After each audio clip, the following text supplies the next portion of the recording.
क्या कभी ऐसा हो सकता है कि माता रानी हमें अपने दरबार में बुला रही हो, लेकिन हम उन संकेतों को पहचान ही न पा रहे हों? कई भक्त मानते हैं कि जब माता रानी किसी को अपने करीब बुलाती हैं, तो उसके जीवन में कुछ अजीब घटनाएं होने लगती है। शुरू में वे बस संयोग लगती है, लेकिन जब वही घटनाएं बार-बार होने लगे, तो मन में एक सवाल उठता है, क्या यह सच में कोई संकेत है या कोई भ्रम?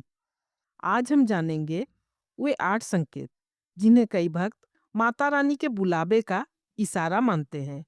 यह कहानी है एक बिल्कुल साधारण व्यक्ति की।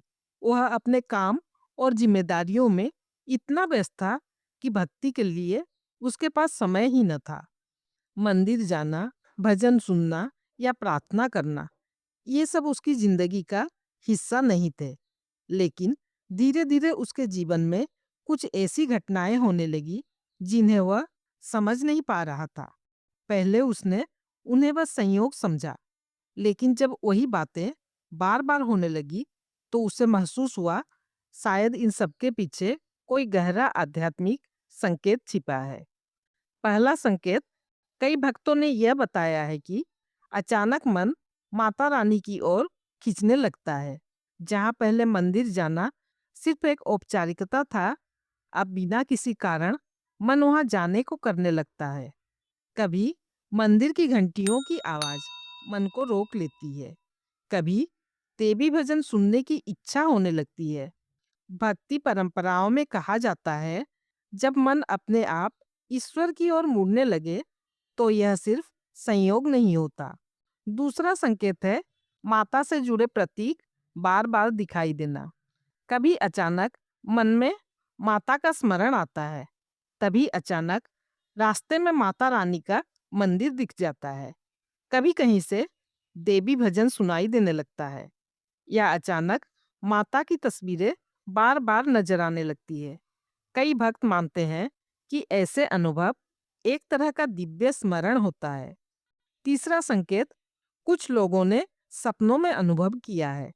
कभी सपने में एक प्रकाश से भरा मंदिर दिखाई देता है, कभी ऐसा महसूस होता है जैसे कोई दिव्य शक्ति बुला रही हो, या सपने में कोई दिव्य प्रकाश दिखाई देने लगता है।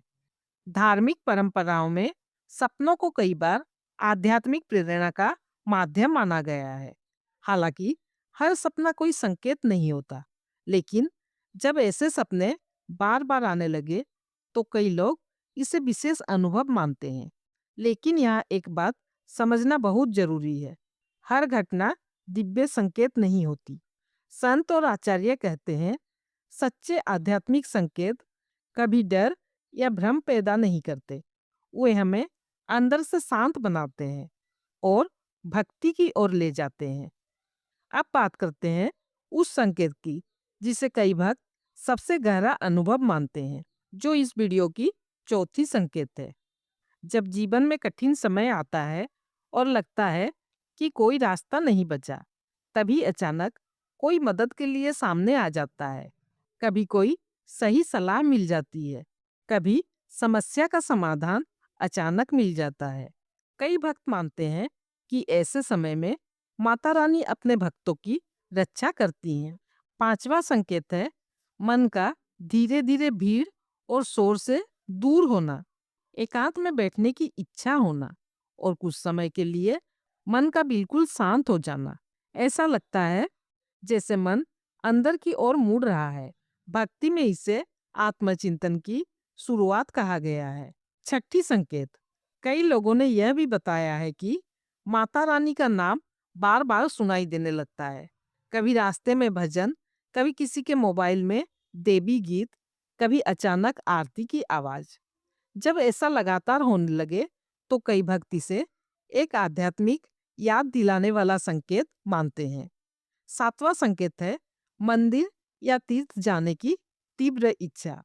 पहले जहां यह एक सामान्य बात थी, अब ऐसा लगता है जैसे भीतर से कोई प्रेरित कर रहा हो।